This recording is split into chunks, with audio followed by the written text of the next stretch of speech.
The warning sirens howled through the alien battleship Rekina. The sound was not like the human alarms of sharp beeps. This was a low, trembling roar designed to send fear deep into the crew's bones. It worked. The bridge lights turned. A deep crimson. Shadows stretched across the metal walls as officers scrambled to their stations. Screens flickered with frantic symbols in the alien language enemy ships detected. Weapons fire incoming, emergency protocols failing. And in the middle of it all, the captain stood frozen. Captain Drevok was no coward. He had commanded fleets across 10 wars. He had fought against enemies faster, larger, and deadlier than himself. But what was chasing them now was not an enemy like any other. It was a predator.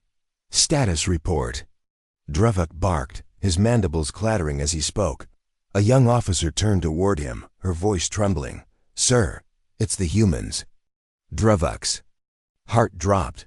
He had hoped, no, prayed it was a mistake. That the sensor glitch earlier had been just static in the data. But now, there was no doubt. How many ships?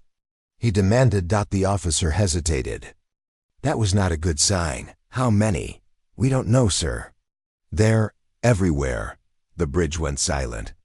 Even the background hum of the engine seemed quieter, as though the Vrekina itself feared the humans. They had left the war days ago. The Empire's great fleet, once 40 ships strong, was gone, crushed in a battle they never should have lost. The humans had ripped through them like claws through thin cloth. So the survivors had fled. That was their mistake. At first, they thought escape was possible.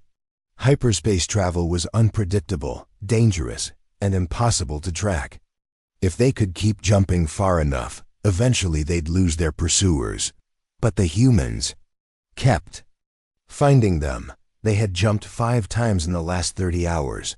Each time, they emerged into a different star system. Each time, the scanners lit up with human signatures within minutes.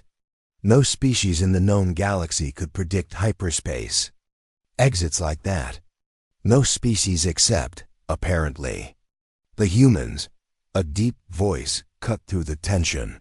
"Captain," said Trell, the ship's tactical officer, "we just received another transmission." Drevok's mandibles twitched. "From where?" Trell's eyes stayed locked on the screen. "From what's left of the Vorash." The Vorash was one of the few ships still unaccounted for after the last battle. Drevok nodded sharply. "Put it through." The sound that filled the bridge was not a clear voice. It was chaos, screams, static, the deep rumble of explosions. And beneath it all, the faint, chilling tone of a human voice speaking in their own language. No one understood the words, but the tone was enough. It was the voice of something that knew it was winning. Then came the final message, translated through the ship's AI. Human vessels everywhere, no escape. The feed cut. No one moved. No one spoke. Even in war, there was usually some kind of plan, an idea that maybe, somehow, survival was possible. But now, survival wasn't on the table. Drevok turned toward navigation. "Jump drives ready?" The navigator's claws tapped frantically over the controls. Coordinates locked. Deep space sector far from known colonies, uninhabited. "Do it, now." The ship's massive engines roared to life, the sound like an animal struggling to break free. The stars outside stretched into blinding lines of white as the Vrekina hurled itself into hyperspace. Inside the bridge, the crew tried not to think about the truth. Hyperspace was their last trick. If the humans still followed them after this, there was nothing left. Minutes passed. The deep blue glow of hyperspace surrounded them like a cold ocean. Drevok kept his eyes on the forward display, counting down the seconds until their arrival. 5, 4, 3, 2, 1. The ship burst out of hyperspace into a dead star system. The light from the collapsed star glimmered weakly off drifting rock and dust. There were no planets, no stations, no signals. Just silence. A ripple of relief moved through the bridge. No contacts, the sensor officer reported. Nothing within 300,000 units. Drevek exhaled slowly. Good, set course for, sir. The communications officer interrupted, his voice unsteady. There's a signal. Every head turned toward him. What kind of signal? Drevek asked. It's human. Audio only. Faint, but clear enough. Drevek's mandibles twitched. Play it. A voice filled the bridge. Deep, calm, and in perfect translation. Keep running, it won't help. The temperature on the bridge seemed to drop. Several officers glanced over their shoulders, as if expecting to see a human standing right behind them. The sensor officer's claws flew over his console. Nothing on scan, sir. I swear, there's nothing here. But Drevek's gut told him otherwise. He leaned forward. Trace the signal. The comms officer hesitated. I can't. It's bouncing across multiple sources. Could be coming from anywhere in the system, or... His voice trailed off. Or what? Drevek demanded. Or from inside our ship. Before Drevek could reply, the Vrakana shuddered violently. The lights flickered. Red warning symbols flashed across. Every console one of their escort ships had just vanished, not destroyed on sensors, not detected fleeing, just gone. The tactical officer's voice was tense. Sir, I still can't detect anything. No energy signatures, no weapons fire. It's like a loud thunk reverberated through the hull, cutting him off. Everyone froze. Another thunk came from the other side of the ship. Then another. It was the sound of something attaching itself to them. The sensor officer whispered. Multiple foreign objects on the hull, very small, no life signs. Drevek's mind raced. Drones? Before anyone could answer, lights flickered again. A faint human voice echoed over the ship's comms, not through the speakers, but through the very metal around them. Found you. The crew erupted into chaos. Officers shouted over each other. Some reached for weapons, as if guns could help against something invisible in the void. Drevek slammed his claw on the command console. Engine room. Burn the external hull plates, scrape off anything that's attached. The reply came instantly. Already doing it, sir. The voice cut off into static. Then silence. The bridge lights dimmed. The hum of the engines faltered. For a heartbeat, the ship felt dead. Then, slowly, the systems came back online. But the dread remained. The navigation officer looked pale. Captain, if those are human hunter drones, they can transmit our location in real time. Even in hyperspace. Drevek stared at the darkened forward screen. The humans didn't just want to catch them. They wanted them to run so the chase would last longer. New course, Drevek ordered. We'll try to lose them in the black hole sector. The crew looked at him in disbelief. Flying near a black hole's accretion disk was suicide. But so was staying here. Minutes later, the Vrakana hurled itself into hyperspace again. The jump ended with the terrifying pull of the black hole, ahead a swirling, violent vortex of light and darkness. The ship skirted dangerously close to its deadly edge, using the gravity slingshot to launch itself toward a distant, uncharted system. For a moment, Drevek dared to believe they had made it. Then the sensors beeped. Multiple human ships. Directly ahead, already waiting. The Vrakana floated in the emptiness, trapped between fear and silence. They had expected to come out of the black hole slingshot in safety, at least far enough away to catch their breath. Instead, the first thing they saw was a wall of human ships. There were no warning shots, no orders to surrender. The humans simply hovered in the darkness, weapons charged, their formation tight and predatory like wolves surrounding a cornered animal. Captain Drevek's mandibles clicked in frustration. He didn't understand how they had gotten here first. The black hole route was suicide. No sane fleet would risk it. Yet the humans were already here, waiting. Helm, Drevek said quietly. Turn us away. Slowly. No sudden movements. The helmsman obeyed, guiding the Vrakina in a gentle arc. On the main screen, the human ships didn't follow. They didn't have to. Their presence was enough. "Sir," the communications officer whispered, "we're getting something." Drevek stiffened. "From them?" The officer nodded. "Short-range transmission, very weak." "Should I play it?" "Do it." A voice came through, deep and calm. "This is not a chase. This is a lesson." The bridge crew stared at one another. The translator had rendered the words perfectly into their language, but the meaning was colder than any battle order. It wasn't about winning. It was about teaching. Drevek's instincts screamed at him to run. "Charge jump drives," he ordered. "Anywhere. Now." The engines roared, the stars stretched, and the Vrakina tore itself away into hyperspace again. Hyperspace was never truly silent. The deep hum of the drive, the low vibrations in the walls, the faint distortion of space itself, all of it was normal, but this time, the crew heard something else. It was faint.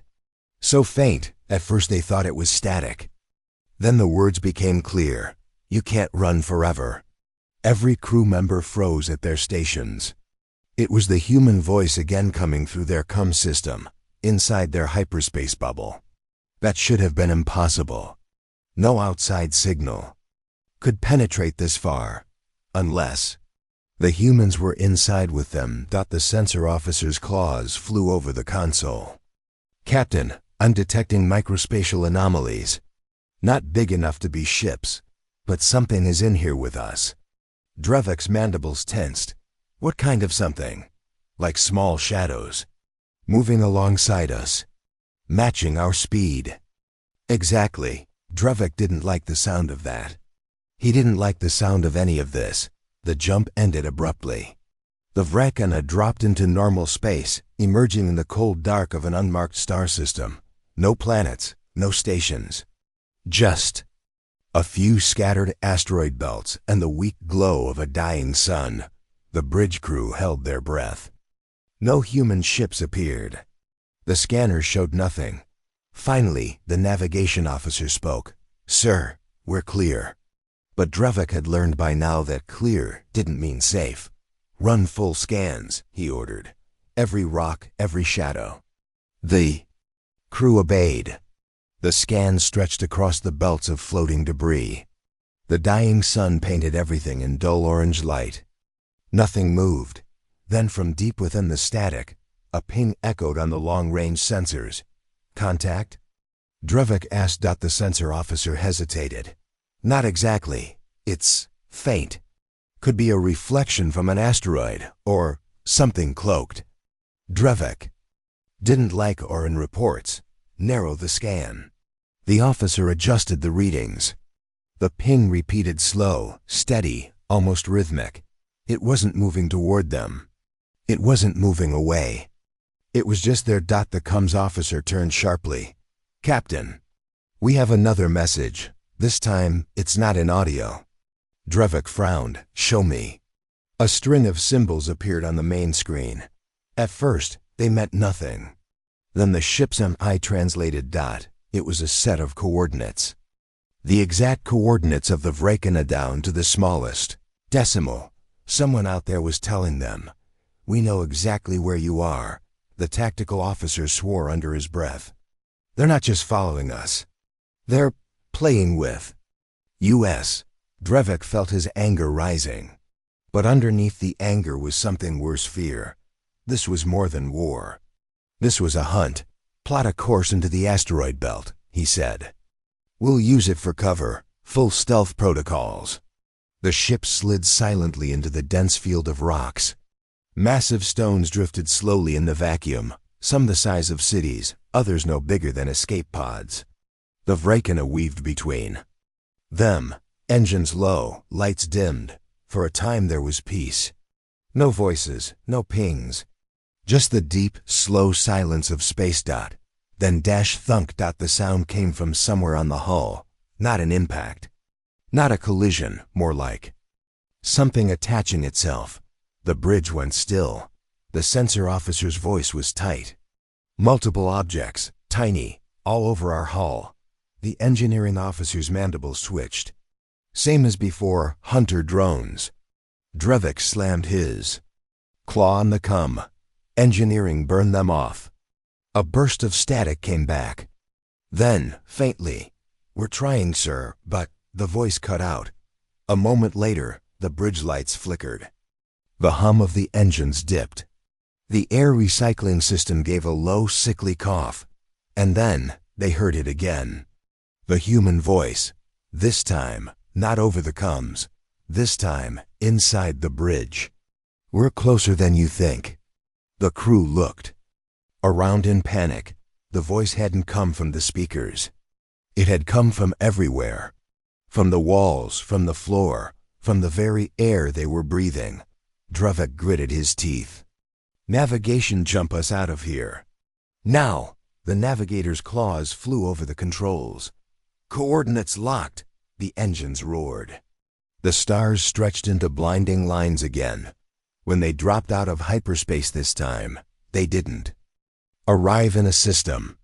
They arrived in the middle of nowhere, empty, black and utterly silent. "Why here?" the tactical officer asked. The navigator shook his head. "It's random."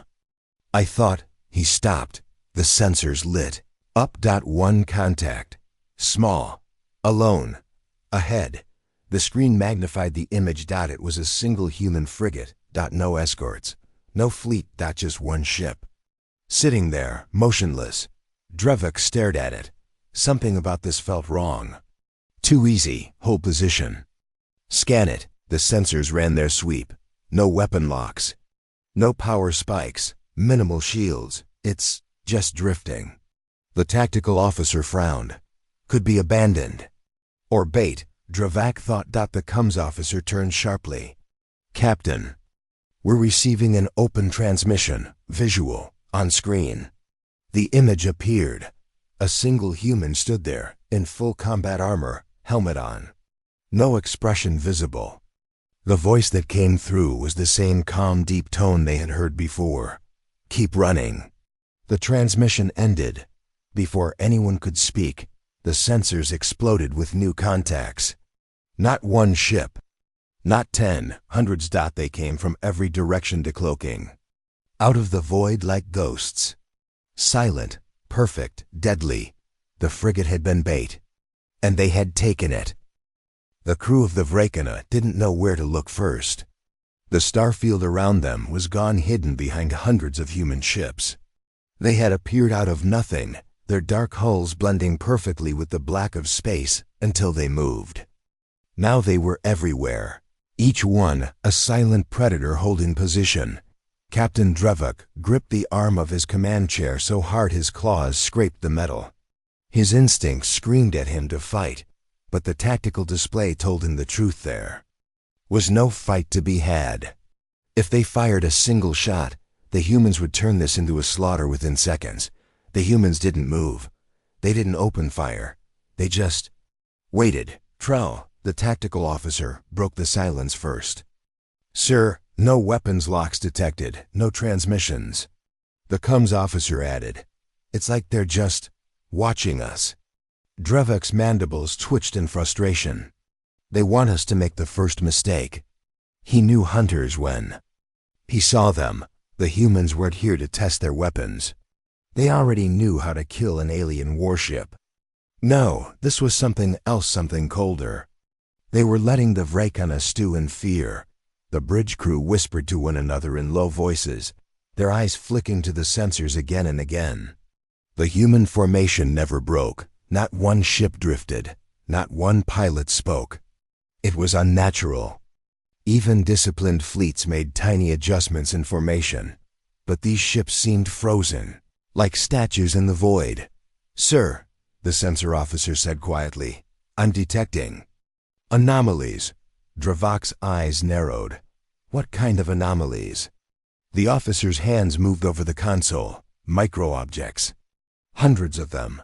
They're all around us. Too small to be ships. And they're not giving off any energy. Drones?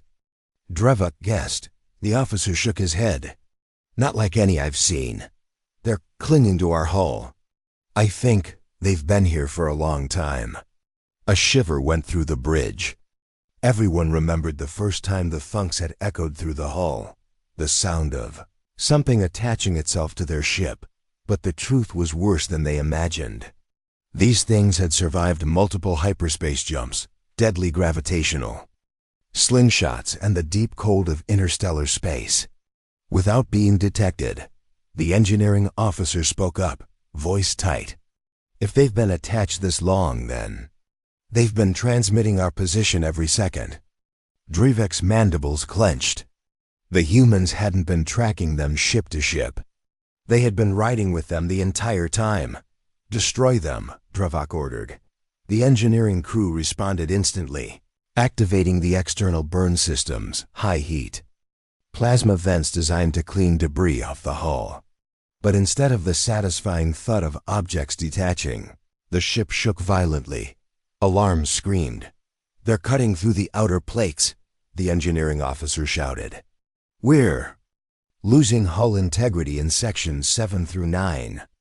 On the main display, a schematic of the Vrakina showed red marks spreading across its flanks.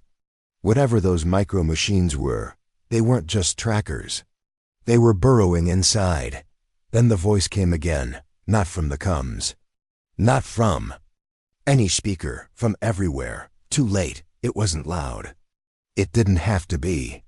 Every crew member froze where they stood, their hearts pounding. The humans were in their ship now, in their systems, their air, their thoughts. Trell turned sharply toward Drevek. "Captain, we have to move, now. If we stay here, they'll cut us apart piece by piece." Drevek nodded. "Navigation nearest uncharted system." The navigator's claws flew over the controls. "Coordinates ready. Jump drives at 30% charge." "Make it 100. "Yes, sir, charging." The human ships didn't fire. They didn't even shift position. But the moment the Vrakina's engine spooled to full power, the micro-machines reacted. The ship's lights flickered. The artificial gravity wavered. Several crew members stumbled as the floor seemed to tilt beneath them. "Drive output is dropping," engineering called out. "Something's leaching power directly from the core." Drevek slammed a fist against his chair. By the void. They couldn't stay. The blackness outside seemed to close in on them. Every second they lingered, the human's invisible trap tightened. "Dump core output into the jump drives," Drevek ordered. "We'll burn whatever's attached to us in hyperspace." The engineering officer hesitated. "That could damage the drives permanently." "If we don't jump now," Drevek growled, "we won't have a ship left to damage." The Vrakina surged forward, its engines screaming as the stars stretched into long white lines. The sudden acceleration shook off some of the micro-machines, but not all. The ship's systems crackled under the strain, and several bridge panels sparked, filling the air with the sharp scent of burning circuits. Then, abruptly, the shaking stopped. Hyperspace wrapped around them in its cold blue glow. But the relief didn't last, because even here, they weren't alone. The shadows moved alongside them again. This time closer. Shapes that didn't register on sensors, but could be seen in the corner of the eye, faint flickering, always vanishing when looked at directly. The crew whispered to each other, their voices low and tense. Then came a new sound. Not the human voice, not static. Something else. A faint scratching, like claws on metal. Coming from inside the walls, the engineering officer's voice came over the comm. "Captain, you need to see this." Drevek left the bridge, his second-in-command taking over. He moved through the dim corridors of the ship, the flickering lights casting long, shifting shadows. The scratching sound followed him. When he reached engineering, he understood. The walls were moving. Not much, just the faintest ripple, like a skin crawling over muscle. But when Drevek leaned closer, he saw them, tiny, black, insect-like machines. Thousands of them, crawling between the metal layers of the hull. They're inside the ship, the chief engineer said grimly. "They've been dismantling us from the inside for hours. Maybe longer." Drevenk stared at the writhing patterns. "In the wall. Why haven't they destroyed us yet?" The engineer's mandibles clicked nervously. "Because they don't want to. Not yet." The words stayed in Drevenk's mind all the way back to the bridge. The humans could have ended this hours ago, but they hadn't. They were letting him see how powerless he was. When he stepped back onto the bridge, the navigator spoke without turning around. "Sir, I think they're guiding us." Drevenk frowned. "What do you mean?" "We're still in hyperspace," the navigator said. "But every time I try to adjust our course, something resists. Like the controls are fighting me. We're being pulled toward a fixed set of coordinates." The comms officer turned. "Captain, I have a message." "From the humans?" "Yes, text only." "Put it on screen." The words appeared in cold block letters. "Don't struggle. We want you alive." The bridge fell silent. No one moved. No one breathed. The only sound was the low hum of the drives, carrying them toward whatever waited at those coordinates. They emerged from hyperspace into darkness, not the natural black of space. Something thicker, like a shadow that swallowed the stars themselves. At the center of it hung a single human ship larger than any they had seen before. Its hull was covered in strange, shifting patterns, almost alive. Around it, dozens of smaller ships hovered, all silent, all watching. Drevenk's blood ran cold. This wasn't just a fleet. It was the hunting ground. The voice came again, deep and calm. "Welcome, Captain. We've been expecting you." The Valkyrie fleet drifted silently between the jagged rocks of the asteroid belt. Their engines were cold. No light shone from their hulls. They wanted to be invisible, hidden from the human warships that hunted them like wolves. For 3 days, they had stayed in this silent trap of floating stone. The asteroids spun slowly, their surfaces glittering faintly in the distant light of a dying sun. Each rock was big enough to hide a ship, but also dangerous enough to crush it if the path wasn't carefully chosen.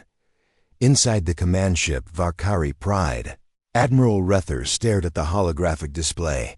His mandibles clicked nervously. "No transmissions," he ordered. "No heat signatures.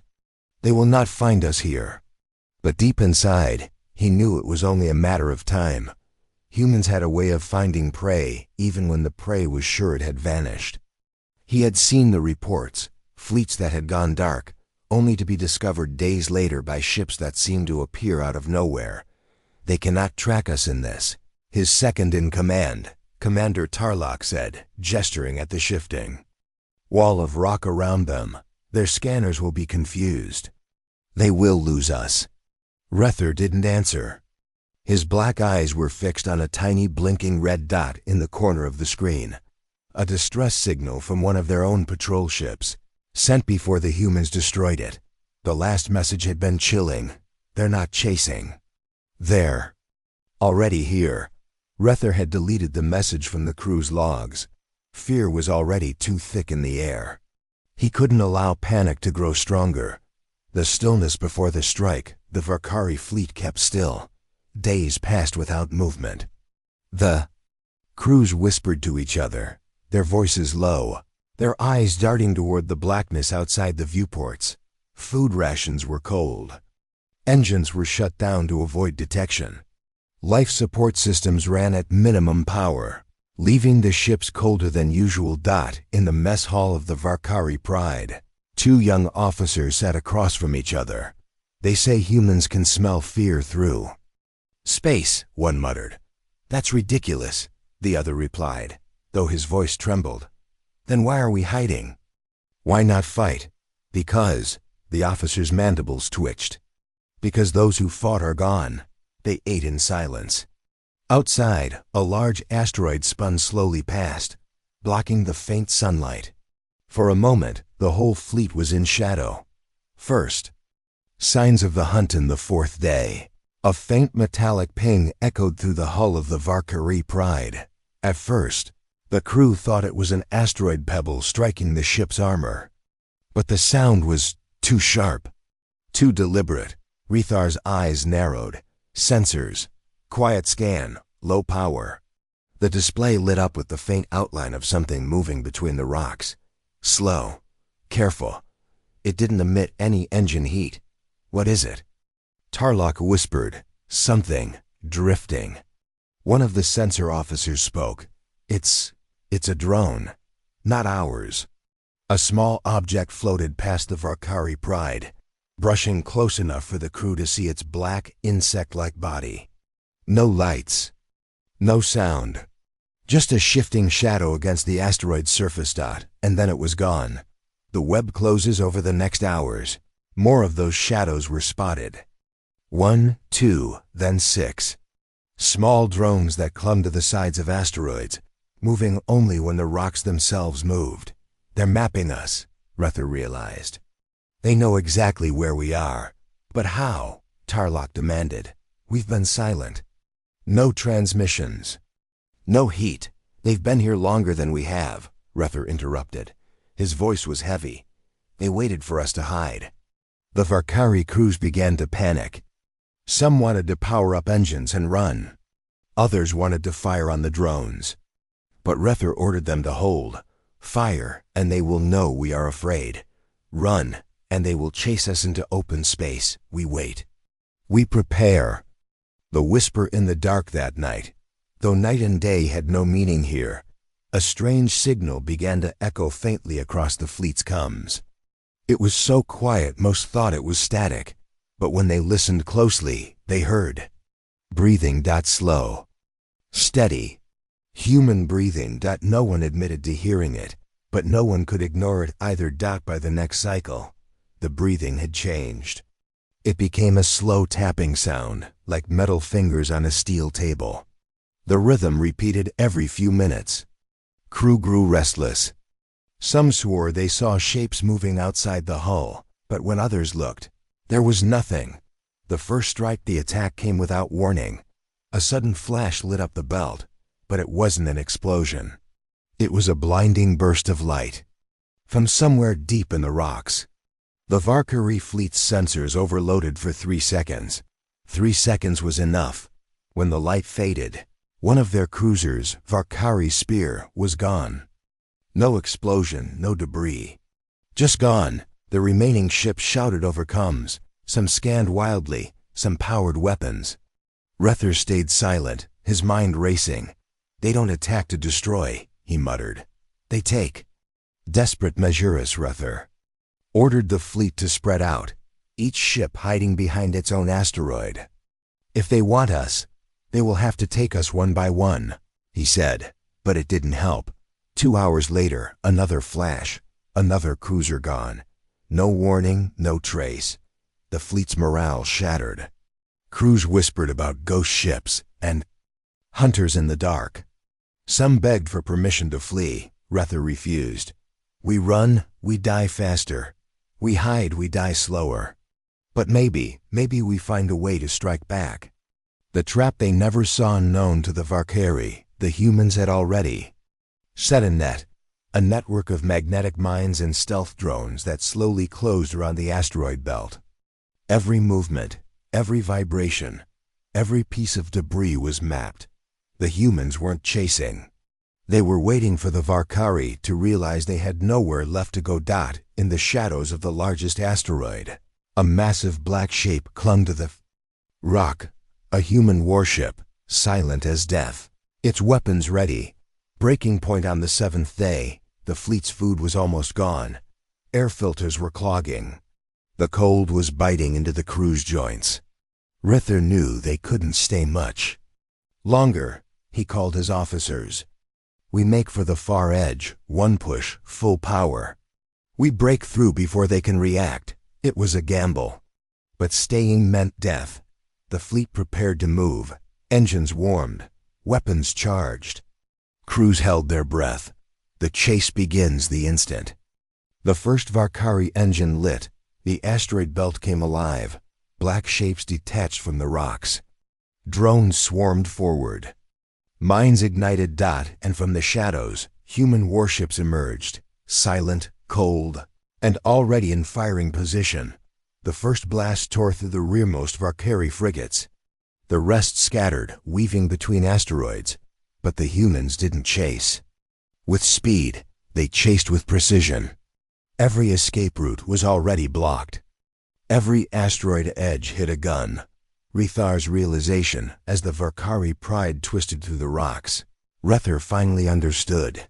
They were never hunting us, he said quietly to Tarlok. We were already caught. The human ships didn't roar. Forward like predators, they closed in like a tightening noose. Calm, inevitable. And somewhere deep in the human flagship, a voice gave a single order: no survivors. The Valkyrie fleet had left the asteroid belt, but leaving did not mean escaping. Admiral Rether stared at the bridge of the Valkyrie Pride, the largest surviving ship of the once proud fleet. His black eyes swept the display, tracking the empty blackness of space. He had hoped the belt would slow the humans, give them a chance to breathe. But hope had been a dangerous mistake. For every system they entered, humans were already waiting. Every jump, every maneuver was anticipated. The fleets weren't following. They were already there, as if space itself belonged to the humans. Sir, Tarlok said, his claws tapping nervously against the console. The far star systems, they are mapped. Every jump point we tried is blocked or monitored. Rether growled, mandibles clicking. There's no safe path. None. We have run out of stars to hide behind. The crew exchanged fearful glances. Some whispered that even the farthest reaches of uncharted space had human patrols. Others refused to believe it, hoping this was a trap within a trap. Rethar's mind raced. There was one truth they could not ignore. The humans had been hunting. Then for weeks, months even. Every move, every hyperspace jump had been predicted. Every attempt to hide had failed. A flicker of hope, for a brief moment, there was a small chance. A minor planet with a thick gas layer, far from known systems, appeared on their sensors. It was uninhabited, its surface volatile and dangerous, but it offered cover. Set course, Rether ordered. We'll mask our signals in the gas layer. Maybe, just maybe, we can shake them off. The fleet moved cautiously, sensors scanning for the slightest trace of the hunters. Engines were quiet, shields minimal. Even the smallest heat signature could betray them. But the humans were already there. As the Valkyrie ships approached the gas planet, a series of small flashes appeared across the sensors. Micro-drones, invisible to the naked eye, had already arrived. They floated in orbit, mapping the ships, relaying every movement back to the humans waiting silently. Rethar's mandibles twitched with anger. They are not leaving anything to chance, he said. Every jump, every hiding place, they have anticipated it. The crew fell silent. Fear had reached a new level, one that made even the bravest officer hesitate. The first kill. Humans struck with precision. Without warning, one of the Valkyrie cruisers exploded in a blinding flash. No warning, no prior fire. One moment it was there, the next nothing remained, consumed by advanced energy weapons before its shields could react. Forward shields holding? Rether asked. Shields weakening, came the report. There. Weapons bypassing standard defenses. The fleet scattered, weaving through the gas clouds. Explosions lit the darkness. Debris floated in eerie silence. For every Valkyrie ship that dodged, another fell victim. The humans didn't chase aggressively. They let the fleet move, confined by the invisible trap. Every course correction, every maneuver, brought them closer to annihilation, hunted from. All sides. Rether realized the humans were not attacking blindly. They had studied the Valkyrie fleet. Every crew, every ship, every maneuver was anticipated. The humans seemed to know instinctively where the ships would go. Sir, Tarlok said, pointing at the display, every exit route is blocked. Even The uncharted systems. They have ships waiting there. Rethar's mandibles clicked sharply. Then there is nowhere to run. The crew's morale shattered completely. Whispers of surrender passed through the corridors. Some refused to obey orders, terrified of the invisible predators closing in. Rethar slammed his claw into the console. Discipline. We survive as long as we act as one fleet.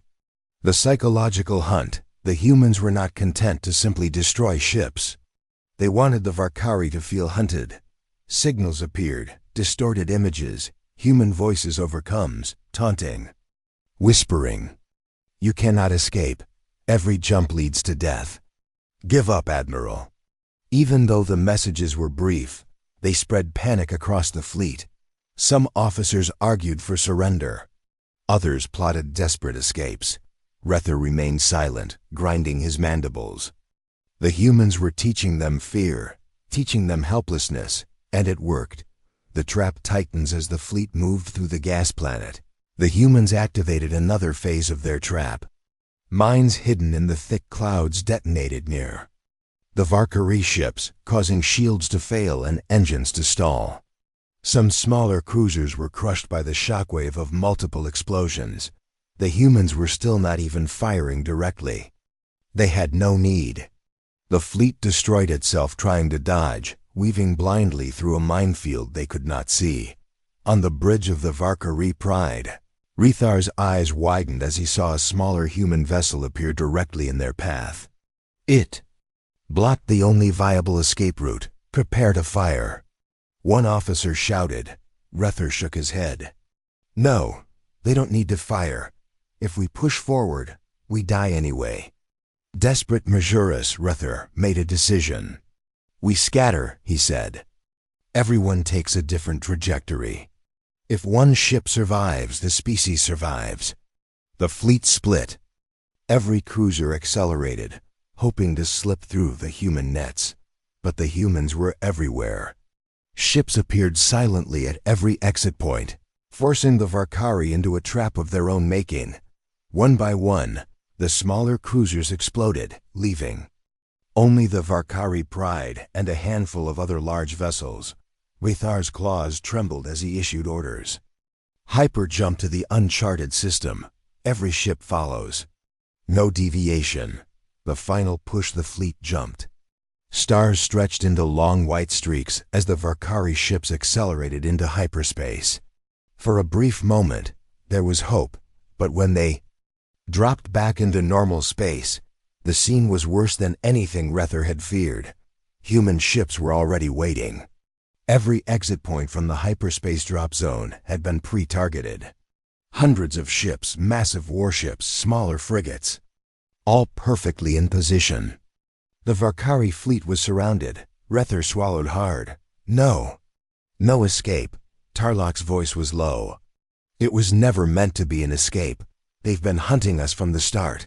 Every jump, every system, it was all planned. The last system, the remaining Varkari cruisers tried one last tactic, splitting into multiple directions, hoping to survive by scattering, but the humans had already accounted for it. Drones attached to each ship, tracking every movement. Mines and human interceptors cut off every path.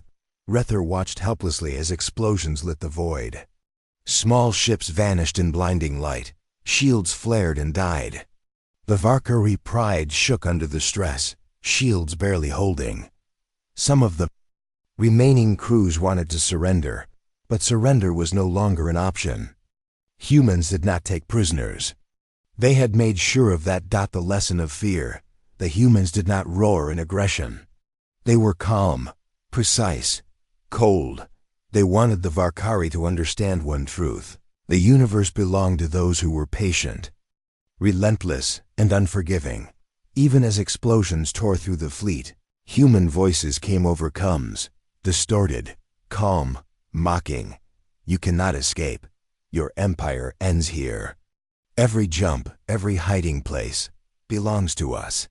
Fear spread like a virus. Even Rethar felt it deep in his bones. The end approaches. By the time the fleet reached the edge of the uncharted system, Only the Valkyrie Pride and 2 other large cruisers remained. The humans allowed them to survive just long enough to understand their power. The human fleet blocked every exit. Even if the Valkyrie tried a full-power hyperspace jump, they would be caught on the other side. Rether knew there was only one way. To end this, prepare for battle. We fight to the last ship. The remaining officers stiffened. They knew the humans had already won. But to surrender was unthinkable. They would die fighting, as every Valkyrie had fought before. The calm. Before the final strike, the humans didn't attack immediately. They hovered, like shadows waiting to close in. The Valkyrie Pride's engines hummed at low power shields, barely holding. The remaining crew prepared weapons, checked systems, and braced themselves. Every sense on the ship was heightened. Even breathing seemed loud in the silence. Then, a single transmission came from the lead human ship. Prepare to die. The words were simple, cold, and final. And in that moment, Rether understood the humans completely. They were not just hunters. They were predators who had learned patience beyond any species' imagination. There would be no mercy. There would be no escape. The humans were ready. The Valkyrie fleet was finished. The void was silent. The Valkyrie Pride drifted alone, the largest remaining ship of an empire that had once ruled countless star systems. Its engines whispered, weak and tired. Its shields flickered under the strain of continuous attacks, and the hull bore the scars of countless near misses. The remaining crew was exhausted, terrified, and aware that death lurked in every shadow. Admiral Rether sat in the command chair, his black eyes fixed on the main display. Around him, the bridge was tense, every crew member alert. There was no chatter, no hesitation, only the quiet hum of machinery and the occasional click of a nervous claw. The humans were all around them. Hundreds of ships, perfectly positioned, completely silent. No roar of engines, no aggressive movements, only the cold, precise presence of predators waiting for the final kill. The calm before the end. Rether knew that hope was gone. Every escape route had been blocked. Every jump point, every system, every asteroid field they had once thought might provide cover was already watched. The humans had hunted them from the start. They were not chasing. They were waiting. The sensor officer broke the silence. "Sir, they're surrounding us. Complete formation. No gaps." Rethar's mandibles clicked sharply. "Then we make our stand. Prepare all weapons. Activate shields at maximum. Target every incoming vessel." The bridge came alive with movement. Weapons charged. Cannons aligned. Targeting systems locked. The Valkyrie Pride would fight, but they knew this. Battle was not about victory. It was about resistance, about dying on their own terms. The first strike, then the humans moved on it, began slowly. A single frigate emerged from the shadows, firing a precise beam that struck one of the outer shields. The Valkyrie Pride trembled under the blow, but no hull damage yet. Another frigate appeared, then another. A wave of smaller ships approached, each one firing in perfect coordination. Every shot that hit the Valkyrie ship's shields was calculated, minimal, just enough to test reactions. Rether barked orders. "Return fire. Focus on the closest ships first. Don't let them flank us." The bridge crew obeyed instantly, weapons flaring. Cannons fired plasma bursts, lances of energy slicing through the void. Some human ships were hit, but their shields held. Every strike was met with a counter, as if the humans had already anticipated the Valkyrie tactics. The psychological edge. The humans were patient. They didn't rush. They didn't yell commands or roar in aggression. Instead, the Valkyrie Pride's communication system crackled to life with a calm, deep voice. "Do not fight us. You are already lost." Rethar's mandibles clicked angrily. "Silence them," he shouted, but the voice continued, steady, cold, echoing through the ship's comms. Every move you make has been anticipated. Resistance is meaningless. The crew felt it in their bones. The humans weren't just attacking physically. They were attacking mentally, breaking morale before the final strike. The battle escalates. The first wave of human ships fell back, only to be replaced by larger vessels, frigates, cruisers, and a massive warship that appeared silently above. The Pride. Its hull was black with strange, shifting armor patterns. Almost alive, Rether ordered a full-power cannon strike at the massive ship. The Pride's main weapons flared, energy beams cutting through the darkness. The massive human warship didn't move. It simply absorbed the attack. Its shields flickered but remained unbroken. And then, silently, it returned fire. The energy beam hit the Varkari Pride's hull squarely, ripping through the outer plates and sending a shockwave through the corridors. Panels sparked, lights flickered, and the crew struggled to maintain balance as the ship shuddered violently. Desperate, Majoris Rether realized brute force alone could not save them. They needed cunning. Divert all power to forward shields and weapons. Use asteroid debris as cover. Prepare a decoy. The crew worked frantically, activating hidden mines along the hull, diverting energy, rerouting life support systems. Every second counted. The Pride maneuvered toward a nearby asteroid field, weaving between jagged rocks to confuse the human targeting systems. The massive human warship followed calmly, its movement precise and almost effortless, like a shadow. Slipping through darkness. The human advantage. It became clear why the humans were so feared. Every Varkari maneuver was anticipated. Every escape route was blocked. The humans had studied them, every tactic, every habit, every flaw. "Sir," the tactical officer said, voice tight, "they're predicting us. Every course we take, every jump we attempt. They're already waiting." Rethar's eyes narrowed. "Then we must fight smart, not fast. We must make them think they cannot predict us." But the humans were already prepared. Drones detached from the larger warships, attaching to the hull of the Pride, cutting through armor, leaching energy. The crew's attempts to destroy them failed. The final push. Rethar made a decision. All remaining energy into one final hyperspace jump. We aim for the outer system. If we survive, the fleet survives. If not, we fight to the last breath. The Pride roared as engines ignited. Stars stretched into long lines. The microdrones clung to the hull, feeding data back to the humans. The jump was tense, every crew member holding their breath. When they emerged from hyperspace, the scene was worse than before. Human ships appeared instantly, already in formation, blocking every exit. The Varkari Pride had nowhere to go. The last stand. Rether gave the order. "Fire everything, shields up. Brace for impact. We fight to the last ship." Cannons flared. Energy beams lanced through space.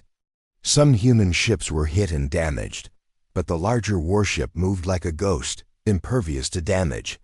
Explosions lit the void. Debris floated between ships. But for every Varkari ship that fought back, another human vessel moved into position, attacking with surgical precision. The Pride shook violently. Panels exploded. Air alarms blared. The collapse minutes passed like hours. The humans remained calm. Each Varkari maneuver was countered. Each attack was anticipated. The final two smaller cruisers exploded in blinding light, leaving only the Pride. The crew was exhausted, terrified, but still standing. Rethar's claws tightened around. "The control. We fight, even if it's the last battle in history, we fight." The human warship's energy beam struck the Pride squarely, tearing through the shields and ripping away the hull. The ship shuddered violently. Fires broke out in multiple sections. The end approached as Rether realized there was no escape. No trick, no jump, no maneuver could save them. The humans had won, but he would not surrender. He gave the final order. "All weapons, fire. Concentrate on the largest ship. We end them with us if we die. Cannons flared in desperate fury. The massive human warship's hull was scarred but intact. It moved forward calmly, unhurried, almost as if it were enjoying the hunt. The last transmission rether activated the comms, sending a final message to the Varkari Empire. We fought with honor. Humanity has shown the way of the Predator. We die today, but our memory will warn others. There was no reply. Only the calm void, the humming of engines, and the approaching humans. The final blow, the human warship released a single concentrated blast. It tore through the Pride's main hull, igniting every remaining energy system. Fires erupted, corridors collapsed, and the crew fought to survive. Rether gripped the command chair, feeling the ship shudder violently. The lights dimmed. Oxygen systems failed. Heat radiators exploded. The Pride was breaking apart. The hull cracked. Fires spread uncontrollably. The silence after then. Silence. The Varkari Pride drifted, broken and empty, its systems dead. Only the human warship remained, calm, silent, its sensors sweeping for any trace of life. The humans had won. Every Varkari ship had fallen, every fleet destroyed. Every attempt to flee had failed. The humans didn't celebrate. They didn't gloat. They simply collected data, mapped debris, and moved on. The galaxy had learned a lesson. There was no hiding from humanity. The final lesson far across the void. The human fleet continued silently, precise and cold. No one doubted their power. No one doubted their patience. No one dared challenge them. The last remnants of the Varkari Empire floated in silence, broken but remembered only as prey that had underestimated its hunters. And humanity, calm, relentless, and unforgiving, moved to the next star system. The hunt had ended. The lesson had been delivered. The galaxy would never forget it.